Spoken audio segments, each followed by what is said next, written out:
তাপপ্রবাহ অব্যাহত থাকলেও গরম কিছুটা কমে আসায় সারা দেশে প্রাথমিক ও মাধ্যমিক পর্যায়ের সব শিক্ষা প্রতিষ্ঠানে ক্লাস শুরু হয়েছে।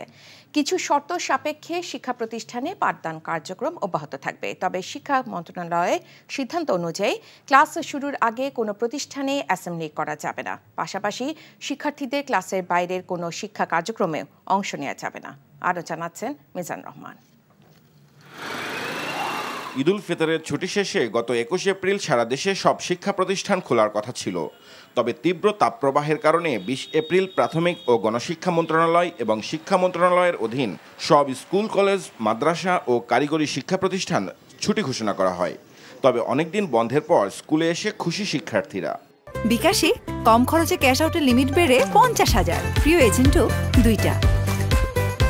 একটু কষ্ট হবে, সমস্যা নেই, আমাদের স্কুল করাটা দরকার, অনেকগুলো ক্লাস মিস হয়ে গেছে। আমাদের স্কুলে আসাটা দরকার, কারণ এই মাসেই আমাদের অর্ধবার্ষিক পরীক্ষা এবং আমাদের বই অর্ধেকও শেষ হয়ে যাবে।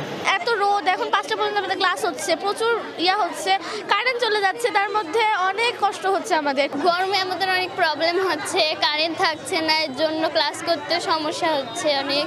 রোববার সকালে বিভিন্ন স্কুল ঘুরে দেখা যায় তাপপ্রবাহ কিছুটা কমে আসায় শিক্ষার্থীদের উপস্থিতি বেড়েছে। এছাড়া বৃষ্টিপাতের কারণে রাজশাহী, চুয়াডাঙ্গা সহ বিভিন্ন জেলার তাপমাত্রা কিছুটা কমে এসেছে। এসব জেলার তাপমাত্রা ৪০ ডিগ্রির নিচে নেমে এসেছে। এ কারণে স্কুলের পাঠদানে অংশ নিতে ভোগান্তি কমেছে শিক্ষার্থীদের। অনলাইনে ক্লাস করুক, যেভাবে করোনার সময় হয়েছে, সেই বছর ৩ বছর যদি অনলাইনে করতে পারে, ১৫ দিন কেন পারবে না? এই গরমে বাচ্চারা তো থাকাই কষ্টকর, ক্লাসের সময়টা যাতে আগে দেয়, সকালে হয়। মর্নিং শিফটে স্কুল দেওয়াটাই ভালো, কারণ সকালের তাপটা দুপুরের থেকে অনেক কম। প্রচণ্ড তাপপ্রবাহের মধ্যে গত ২৮ এপ্রিল থেকে দেশের সব শিক্ষা প্রতিষ্ঠান খুলে দেওয়া হয়। পরের দিন হাইকোর্ট দেশের সব প্রাথমিক, মাধ্যমিক স্কুল ও মাদ্রাসার ক্লাস বন্ধের নির্দেশ দেন। পরে প্রাথমিক ও গণশিক্ষা মন্ত্রণালয় থেকে সারা দেশের প্রাথমিক বিদ্যালয় বন্ধের ঘোষণা করা হয়। Mizan Rahman, NTV news, Dhaka. বিকাশে কম খরচে ক্যাশ আউটের লিমিট বেড়ে ৫০,০০০, প্রিয় এজেন্টও ২টা।